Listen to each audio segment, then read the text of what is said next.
Alright guys, how's it going? So today's video comes from a bit of my humility or mortality, one of the two, I don't know. Basically, I was having a discussion in a Borderlands 2 Discord chat, and people were talking about how the sham is considered useless or overhyped or stuff like that. And I tried to come up with some counterpoints of where it is useful on certain characters, and for some reason they decided that my statements were empty, as if they were like emotionless or whatever, which is weird because in this kind of discussion I feel like it's just, is it good, not do you like it, you know what I mean? Because that's the points they were coming up with, that's the points I came up with. So I just want to make a tier list of shields. It's not going to be an S tier to F tier type of listing. Instead, I have organized all the shields into their specific niche use. So we've got like DPS, survivability, utility, niche, and then question mark, right? These all seem like pretty fair categories to me. So we'll go ahead and get started. At the top of survival, I would say the antagonist is definitely there. Behind that, we'll put the Neo. Basically, the antagonist to me is just, it's really good at keeping you alive and slagging your enemies, so it could even dip down into utility a little bit in terms of where I could put it, but I definitely think it belongs at the top of its ranking. For the Neo, it's like, I mean, you can use it on like Kriegs, or you can arguably use it on Mayas, especially like Salvador players might find good use in this, because if you're on a character that likes to have a big health pool who can replenish it pretty easily, this is a good pick for you. It has good elemental res if you're fighting things like dragons where you have all element types coming at you randomly all the time. And so it's alright for its tree. Alright, Transformer, I would say that this is a pretty niche use. It's not as useful anymore at OP 10, because any item that you might use with it tends to just break through the shield and dip into your health pool before replenishing the shield. So at lower difficulty it might be more useful, but the further you get along, it's not really that useful. Alright. For utility, we're gonna go with the Sham. I mean, you can rocket jump using it, you can replenish ammo using it. It could also go into the survivability skill tree, just because basically, to me, the sham on specific characters that have like shield regen on kill, you have a 94% chance to absorb any normal projectile at that point. As long as you get a single kill, you always have a 94% chance to absorb from then on. I know outside of that use, it's not really like helpful. If you get meleeed by an enemy, you're probably too close to them anyway in most situations, so a normal shield wouldn't even help you that much in that situation. And of course, it can't block Torgue splash damage, Maliwan splash damage, or damage over time effects. And that's a problem that most shields tend to struggle with anyway, so it's not necessarily a big negative for it. But I just find that people either overhype it or they just try to break it down as much as they can. I think a lot of that comes from seeing people post about it over and over again on the Reddit, because it is quite rampant on there.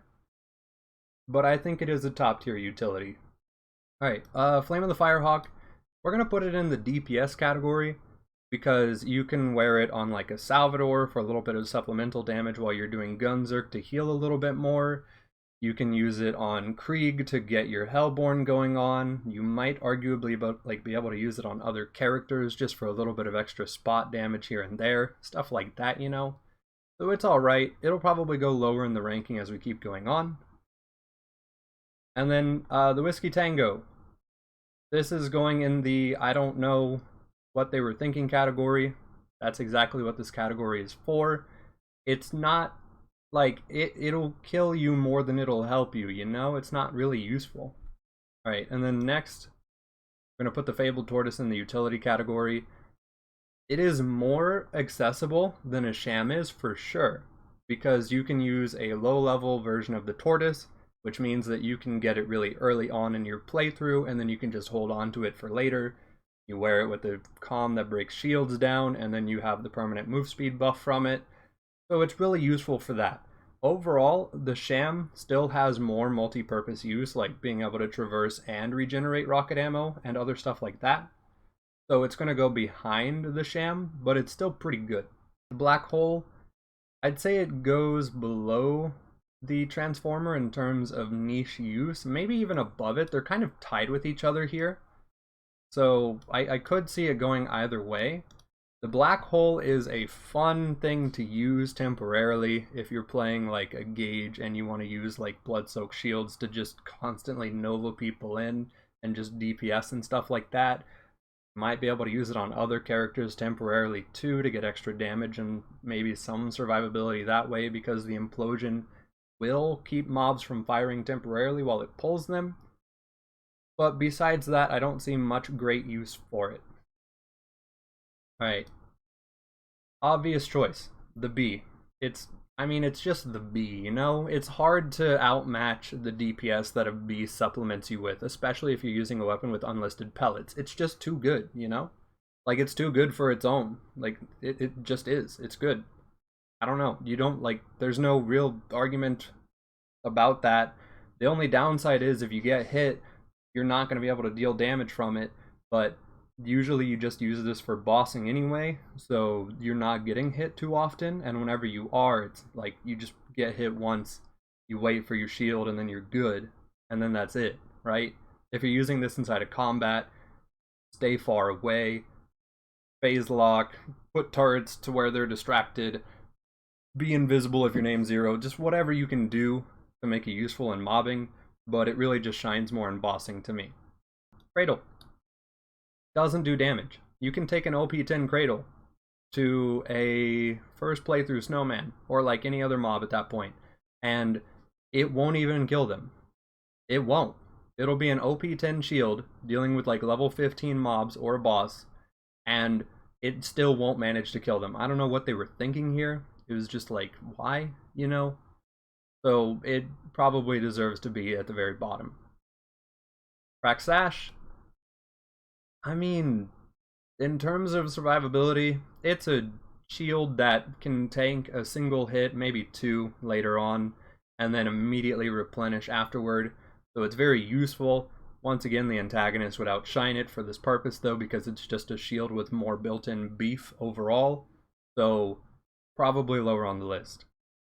Blockade, probably here, I would say. We're gonna put like the evolution and the Rough Rider probably here, but the Blockade is like a little antagonist. It doesn't have the slag chance. It doesn't split off projectiles, but it does have good damage res, so it can be really useful on builds like that, where you're just wanting to have a tanky shield for the sake of having a tanky shield without any downsides, like a tortoise or like a turtle that would bring your health down to like 1 or 0 at later difficulty. So it's good. Alright, next, Deadly Bloom. It's like probably here, I would say. Like, it has the 2 Novas, which early on in the game can kill stuff pretty well, but you're gonna probably find a good replacement for it pretty quick. This is not a shield that most people will end up using long term. Alright, Love Thumper. This probably goes here between the B and the Flame of the Firehawk. It's really good for dealing great DPS. I don't know why they put an N in there, they messed it up. But it's really great as long as you're not near your friends. And if you're playing Gauge, you might be able to use it with Death Trap as long as you're like a mile away from him. But it's one of the best damaging shields for like no effort. Alright, Manly Man Shield. It's one of these 2 spots, you know? It's just the melee damage and the explosive damage you get from it isn't really worth having. It's just a weird roid shield that isn't a roid shield, but it really wants to be one, you know? Alright, Rough Rider. Probably either here or here, you know what I mean? Because, like, if your name is Salvador or Krieg, or like maybe Maya's, even though like if you're playing Maya you use this for fleet and then you end up dying anyway because you rushed in, it serves that purpose really, really well. But if you're a character that wants a shield, this is not a shield, you know what I mean? So it's really great at what it does. If you want a shield, I would put this here. But if you are Salvador or like Krieg or somebody, I'd put it here. Alright, 1340 shield. This is just an absorb shield that talks. That's here. That's it. I don't know what to tell you. Pot of gold. Kind of a similar treatment. It's not really useful for anything great. It can spawn cash, which is funny. I think if you have the patch, it can also drop iridium, which is honestly more useful. But besides that, it's not great. It's just a shield. That's all it is. Alright, Achatus. This probably could go in utility. Once again, it's just an absorb shield, so like maybe up here in the way right there. Order somewhere back here. It's probably a really good pick at certain points in the game. If you lack melee damage and you lack survivability, you can grab an law and an order and then just have all the healing and the damage you really want temporarily until you can like find a later game set that you really want to run with permanently. Alright, evolution. It goes there. I mean, it's just a very slightly better Neo. Same argument as the Neo, pretty much. Hoplite. Question mark, but it's really good until it's not. It has a similar issue. I mean, like, I guess you could put it in utility if you get a first playthrough version of it or whatever. But, like, it brings your health pool down to 1 or 0. You get hit once, you die. Like, it's not... It doesn't serve a great purpose at OP levels. And I know that most people probably won't even use it in OP levels, so, like, maybe I should judge it based on, like, playthrough progression.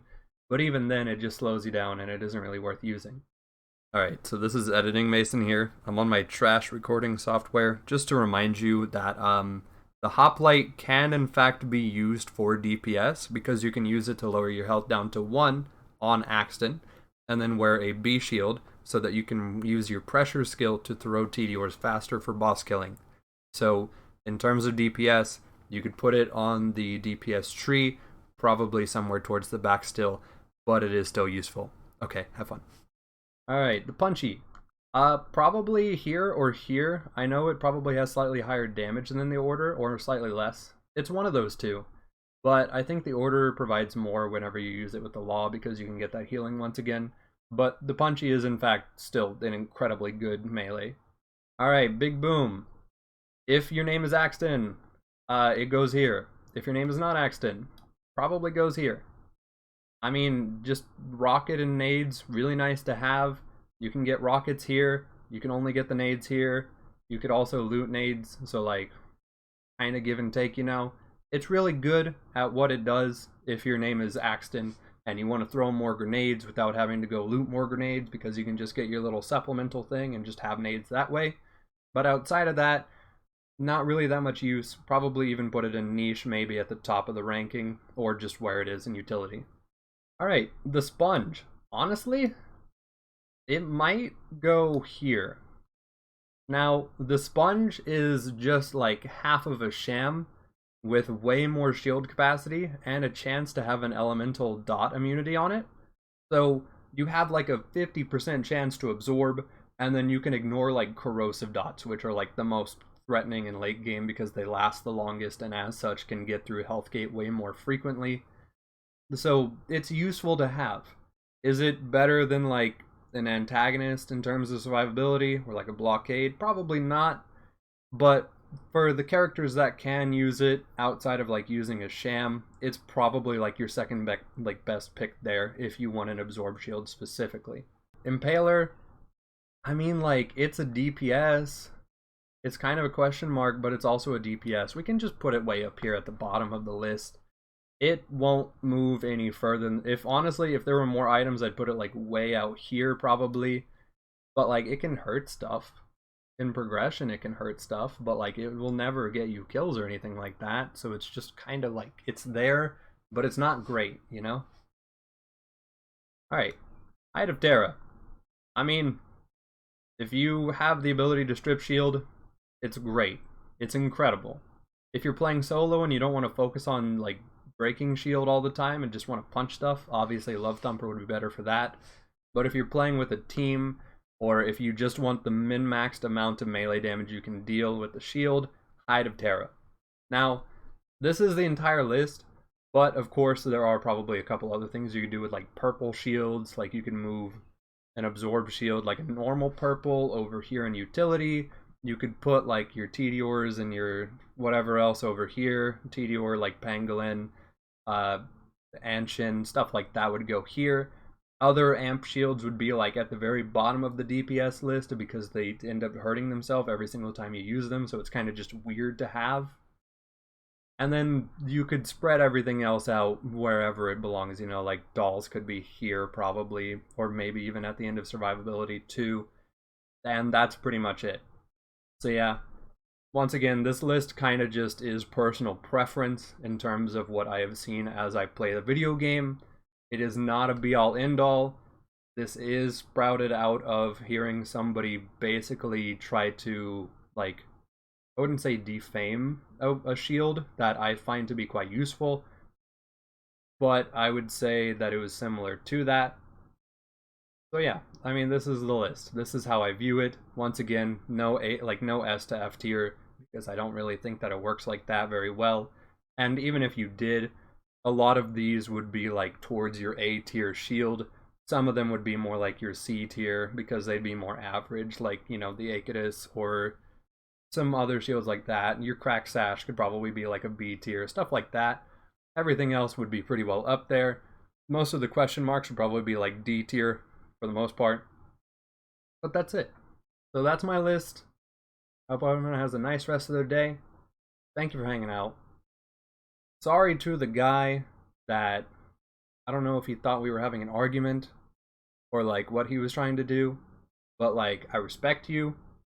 I'm glad that you kind of guide people in the Borderlands category. I'm also kind of worried about our desire to really like push new players into doing specific things, because in that argument I really just wanted to have some balance so that new players didn't just think that the Sham was overall a bad shield. That's all I really wanted to do there. I don't think he took it as such. He just thought that it was weird that I was like repeating myself as I might have done in the past, because I do defend the Sham because it's a useful shield. Thank you guys for hanging out. Have a nice day.